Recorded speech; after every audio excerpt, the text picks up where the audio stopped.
Good blessed Friday, September the 23rd, 2022. It's about 4:20 p.m. I greet all human beings all around the world with the universal greetings of peace and the blessings of God be with you. It doesn't matter what your political, philosophical, personal, nor your religious beliefs may be. Doesn't matter whether you're the richest or the poorest person on the face of this earth. It doesn't matter whether you the proclaimed toughest to the proclaimed weakest person on the face of this earth. Doesn't matter if you're my family, friends, nor my proclaimed enemies. It doesn't matter whether you like me or anything that I do or put on social internet. That's your prerogative. The United States Constitution gives you a right of First, Fifth, 14th Amendment rights and so on. But what I want to come to you today is to ask, number one, all of my genuine followers, genuine family and friends, and genuine people that believe in God. Let's pray for towns like Charleston, Missouri. Let's pray for towns or cities like Charleston, Missouri, like Cairo, Illinois, like Carbondale, Illinois, even Chicago and other places, because we have people in this town, such as me in other places, that's activists that speaks up for the black community and other communities too, but specifically the black community. And when you speak up for the black community, especially down here in Charleston, Missouri, I'm gonna show you how some of the things work. Those of y'all know back in March of 2022, this year, I launched a complaint, but I launched a complaint with the housing authority about this family that live on the corner up here.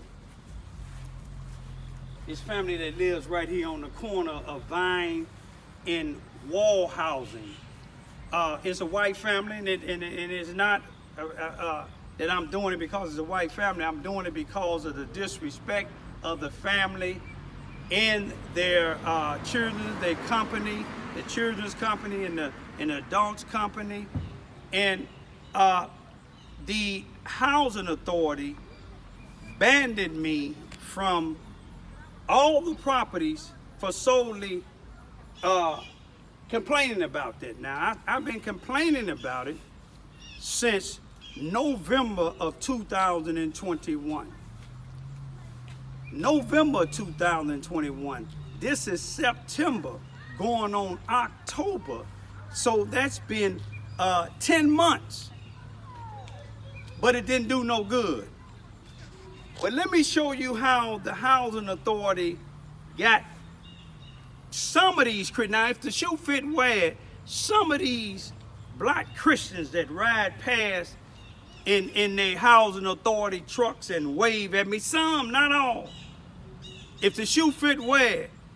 They allow their executive director, Paul Page. Now, all these workers in these trucks are black. Paul Page is white. But they allow him, once I filed something with the Human Rights Commission, the Missouri Human Rights Commission, concerning what I know to be discrimination. Hey, how y'all doing? What I know to be discrimination, you see what I'm saying? They done had the Paul Page sat down with them. You know, Jesus sat down with some righteous disciples. He knew some of them, one was going to betray him, but they had sat down with him to say that they was afraid of me because of my complaining. Let me show you something. Some of these same ones that call themselves Christian, let me show you something. Now, this tree up here, this is housing authority. Leaves come down. They ain't got no control. I want you to get that housing authority truck when it go past. But if you look straight down, you see they ride past. They wave at me, but I'm gonna show you what they did in a minute. But look down here. I watched one time when the housing authorities, would you go down here? Straight all the way down on my bushes. I watched when the housing authority workers, when they was raking these leaves, they was raking them all out of the housing authority yard, starting down right in the front of my bushes to the end of my bushes, pushing them all in there. And I just videoed them. And when they got to the end, I said, why are y'all putting that in my bushes?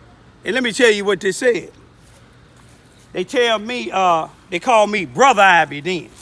I'm Brother Ivy then. This is one of the religious individuals. I'm Brother Ivy. Oh, Brother Ivy, we was going to get him out of there. You wasn't going to get him out of there. What are you pushing him this way for? See, I complained about that, and that was a legitimate complaint because they work over here for me to pick up. But let me show you this here. They sit down, some of them sit down. Now, I've been complaining about this family since November last year. Well, nobody in the housing authority said that they was afraid of me. Nobody in the project said they're afraid of me. Maybe the white family, they didn't have the white family and a few other maybe sellout blacks said that they afraid of me. But how did you get afraid of me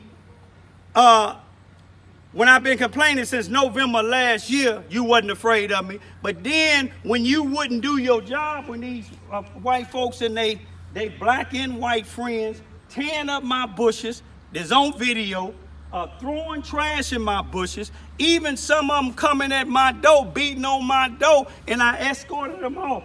Even some of their friends came down.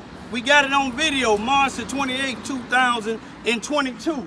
Came down here trying to attack me and my two daughters. But the whole neighborhood came on it and sent they behind right back where they came from. The police didn't come. The sheriff didn't come. You see what I'm saying? Half of them is felons on 15-year paper. You see what I'm saying? But they didn't do nothing to them because they working with the feds. You see what I'm saying? They call other people snitches, but they in front of the feds squaring to tell the truth, nothing but the truth, because somebody done put lead in their behind for around here shooting in the black community, coming over here trying to destroy the black community. But this is what I want to show you. These people laughing in my face, waving as they go back, calling me their brother, but yet they sitting at the table with this executive director of the Charleston, Missouri Housing Authority, to have them sign the paper saying that they're afraid of me. So they trying to get some blacks to sign something so the Human Rights Commission can think that Raymond Ivy is the troublemaker. But if you see all of my videos with all that trash, I left some of it there for a week to show that they wouldn't clean it up. It showed them blowing it in my yard. But this is why blacks can't get no progress. You see what I'm saying? You got these blacks, especially so-called churches. If you look at the churches some of them go to, they just like they pastors. All they want is money. I get more respect to the Ku Klux Klan. I get Donald Trump more respect than I do some of these Negroes here in Charleston, Missouri, because they sellouts. Some of them want to be gangsters, but yet they in the federal court testifying against people. Some of them want to be killers, but they trying to attack elders. Only thing I ever told them, if they come on this property and try to do something to me, I'm going to lay them to rest. And I won't change that because this is my property. When you come on here to try to attack me, I ain't going to try to wound you. I'm going to try to send you right down there in the 100 block of Vine Street, which is a funeral home. I'm going to leave it at this here. Y'all, let's pray that we get rid of these house Negroes. You see what I'm saying? Get rid of, I'm talking about women and men. You see what I'm saying? Let's get rid of them because what they doing is they hindering when the Justice Department, the Human Rights Commission wants to come down here and investigate, just like with the school, house Negroes covered up stuff when a white bus driver did something to my daughter in the school. You see what I'm saying? They put them in the schools, they put them in these stores, they put them in the sheriff department, they put them in the police department so they can, Susanna Wesley, that's where they breed them at. They breed house Negroes at Susanna Wesley. But I'm going to leave right here. But one thing about it, I thank God, my two daughters, they ain't out in the streets disrespecting their elders or disrespecting nobody. Both of them 16 and 17 years old, and they working, they earning their own money. I'm gonna leave it like this here. All of y'all that's signing stuff that said that I'm a troublemaker, God gonna reveal all of it. And I know y'all watch my YouTube, and I want you to be able to look at it and sleep at night. I ain't no threat to none of y'all. I ain't never put my hand, I've been down there 26 years. I ain't never put my hands on none of y'all. Matter of fact, I've been living at this house here since January the 19th, 2007, when my daughters was 18 months and 6 months old, and the housing authority wasn't afraid of me then, but now you're afraid of me once I filed something with the Human Rights Commission with y'all y'all executive director. You see what I'm saying? But what y'all doing to me, especially some of y'all that's signing this stuff against me, let's look what your stepchildren or your children is out here doing, killing other blacks, shooting up our community, selling drugs in our community. But I bet you I ain't doing that. And then Paul Page let your family still stay in the projects with felons. Peace be still.